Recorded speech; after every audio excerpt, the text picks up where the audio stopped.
November 29th, 2020. 60 Minutes does this expose about how secure the election was. I'm going to play it, some of it, and then I'm going to talk about it while it's still playing. In part because my DVR is almost up, the 1 hour. So I found it all a bunch of word salad. They never once said ballot harvesting and then discussed if it could have happened or not. They also never discussed if the FBI or CIA actually did any of their own voting illegally to see if they could get through the system or not. Not mentioned. They just said they were involved. They were supervising.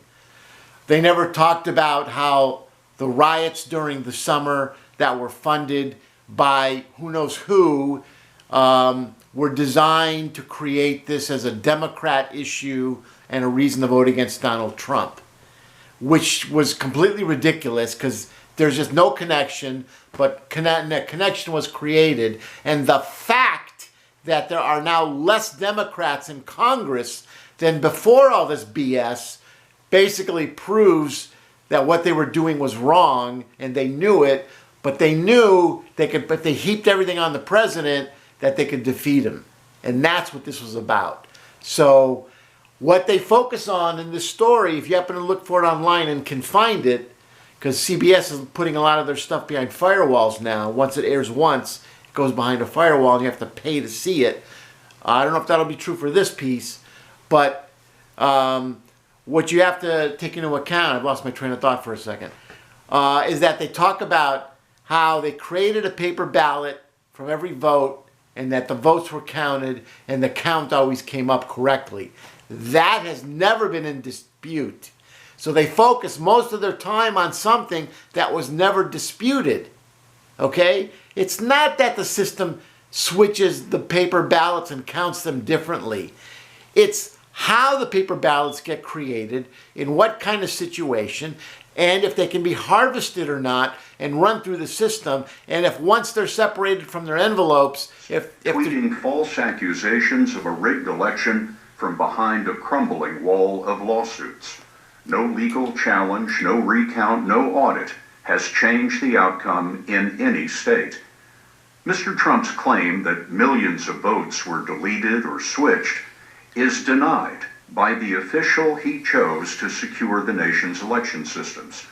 Christopher Krebs called the 2020 vote the most secure in American history, which promptly got him fired. Tonight, in his first interview since he was dismissed, Krebs tells us why he believes the vote was accurate and why saying otherwise puts the country in danger. I have confidence in the security of this election because I know the work that we've done for 4 years in support of our state and local partners. I know the work that the intelligence community has done, the Department of Defense has done, that the FBI has done, that my team has done. I know that these systems are more secure. I know, based on what we have seen, that any attacks on the election were not successful. 2 years ago, President Trump put Christopher... So he said a bunch of word salad with no specifics, okay? For instance, he mentioned the FBI. But did the FBI actually have people vote illegally and see if they got caught, knowing that they'd be immune because they're with the FBI? Was that actually done? Or were they just like looking for something and they didn't see it, so it didn't happen? Was. I'm not a public servant anymore, but I feel I still got some public service left in me. And, you know, it's hard once you take that oath to uphold and defend the Constitution from threats, foreign and domestic. It's hard to walk away from that. And if I can reinforce or confirm for one person that the vote was secure, the election was secure, then I feel like I've done my job. Krebs, who's 43, worked on cybersecurity in the Bush administration, became director of cybersecurity policy at Microsoft, and joined the Trump Department of Homeland Security in 2017. His priority was to stop anyone from repeating Russia's 2016 election hacking and disinformation. So we spent something on the order of 3.5 years of gaming out every possible scenario for how a foreign actor could interfere with an election. Countless scenarios. So back in 2017, as you're looking ahead to the election in 2018 and then ultimately the election in 2020, you have a to-do list. And the to-do list includes what? Paper ballots. Paper ballots give you the ability to audit, to go back and check the tape and make sure that you got the count right. And that's really one of the keys to success for a secure 2020 election. He's wrong. He's wrong, because when you send out 66 million mail-in ballots, especially unsolicited, those can be sent back in by anybody. The only thing you have, allegedly, is signature verification, which you didn't even mention in this, okay? But we never see examples of that, apparently because it would be, you'd have to get the permission of, I don't know, I don't even know why. I mean, I guess you don't want to show somebody's name. This is just like the medical industry, the HIPAA, right? Everything's kept secret, so you can never verify. You can never show to the public what's actually going on. So in the issue of signature verification, that to me would be the one thing you could do, but what kind of signatures are we verifying? Are we verifying somebody who wrote something electronically 2 years ago with their pen-written signature now? Because electronic signature has delay in it. It has a different thickness, and even the way you write is different than electronic pen. So that's not necessarily going to verify a signature. So once those ballots were mailed out, if people were just saying, "Yeah, I'll give you $5 for your ballot. Let me fill it out," and they just and they give it back to the person, that could have been done, and that there were weeks to do that, and there was a summer of brewing of hate and contempt. Let me ask you something. Why did all the stories about police brutality stop? About police shooting and killing people? They just suddenly stopped. Isn't that amazing, huh? How while the riots were going on, we constantly had stories about police brutality over split-second decisions they had to make, right? Just constantly. We actually had rioters rioting because people were coming at police officers with knives, and the officers were defending themselves with their guns. And there were protests.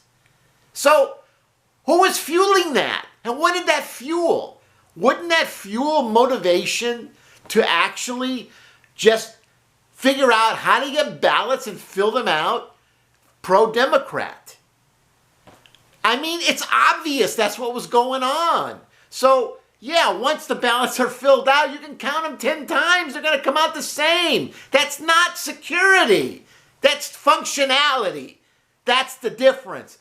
He created a functional ballot counting, paper ballot counting system, but that doesn't mean it was secure. That doesn't mean that everybody who filled out a ballot was the actual person filling out the ballot, nor does it mean that the person filling out the ballot had their head filled with absolute corrupt propaganda that had nothing to do with the election. Or changed votes, or was in any way compromised. Yeah, I stand by that.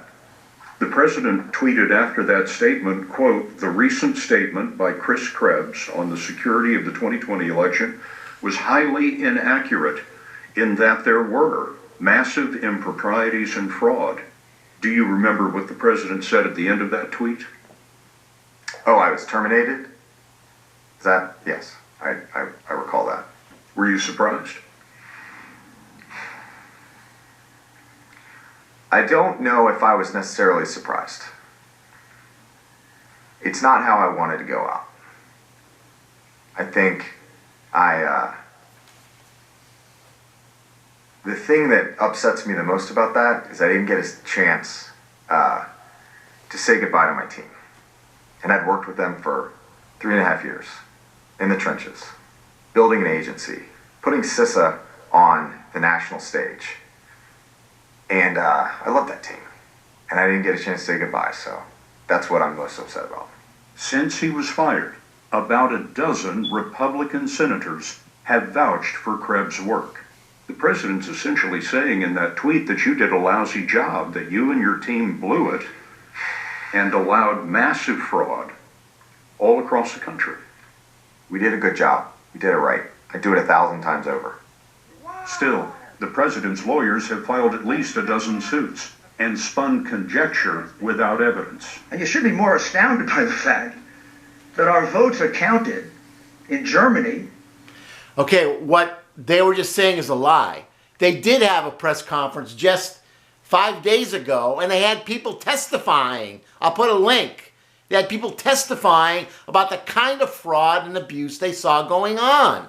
And chain of evidence, again, another thing not talked about in this video, chain of evidence. Ballots are evidence. They're evidence of a vote. When you start taking those ballots and you hide them away in other rooms where they can't be seen, and only a very select few people have anything to do with them, but it's in secrecy, that's where corruption can happen.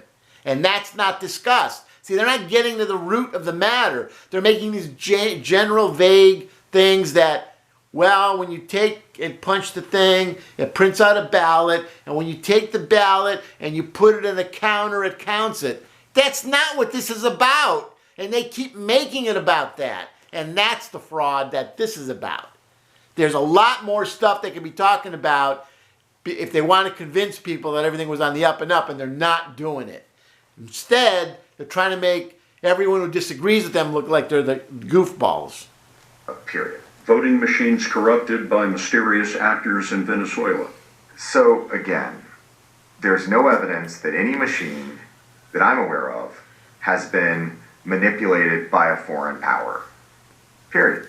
Communist money from China and Cuba used to influence the election. Look, I think we can go on and on with all the farcical claims that alleging interference. Those are the farcical. There's much better claims that they're not talking about. Again, ballot harvesting, all the protesting during the summer that had a Democrat feel, while the Democrats remained quiet because they didn't want to go on record blasting the police, so they kept quiet.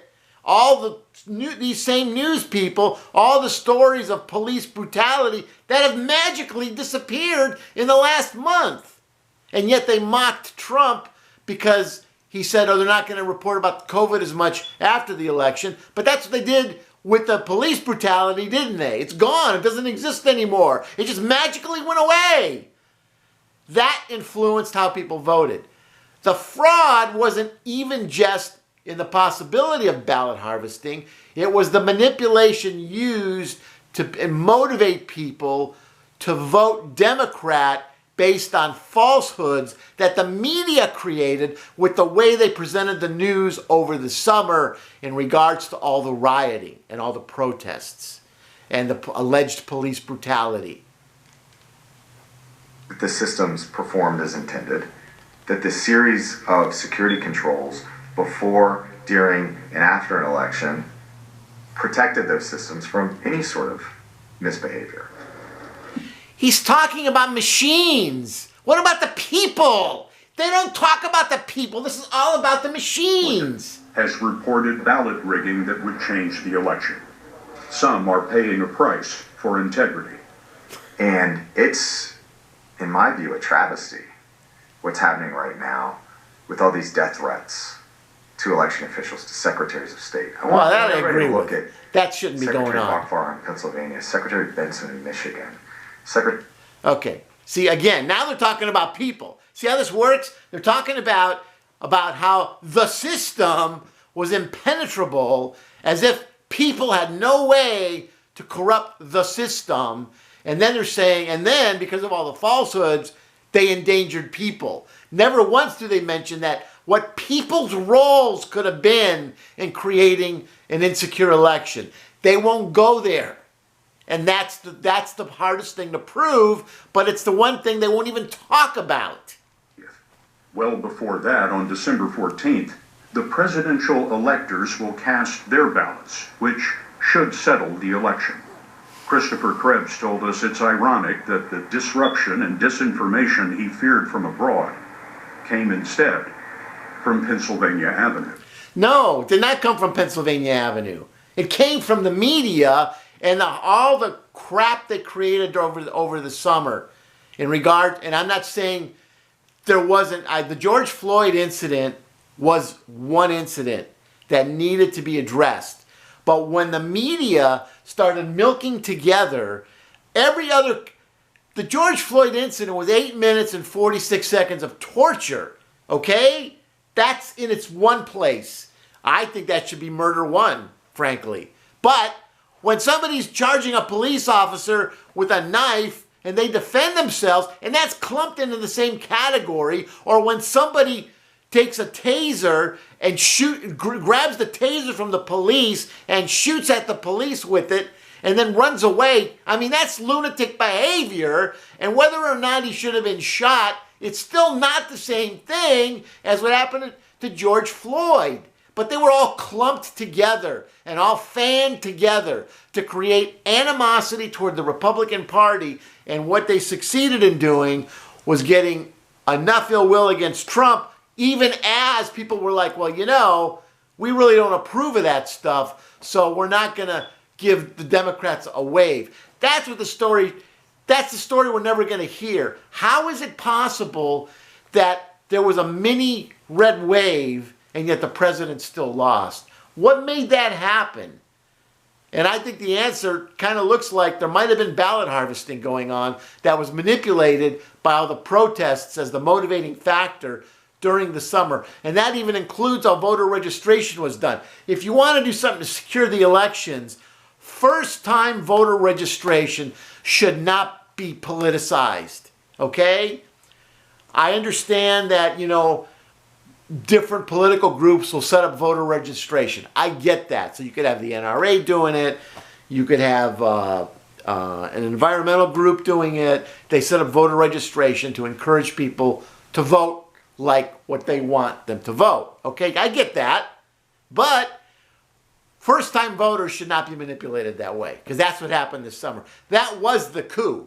You took first-time voters and you literally made them say, yeah, all that protesting and all that looting, yeah, that was the way. And you got them to vote Democrat, even as the Democrats will now throw them under the bus over the next few years. So this was a coup. This was a media coup and a Democrat coup, and they used young people to get them involved by getting them angry, not getting them caring. This is about creating anger. And once you create anger, of course you could have ballot harvesting. And that's a people thing more so than a software thing. I almost think the software thing was a false flag to confuse the issue.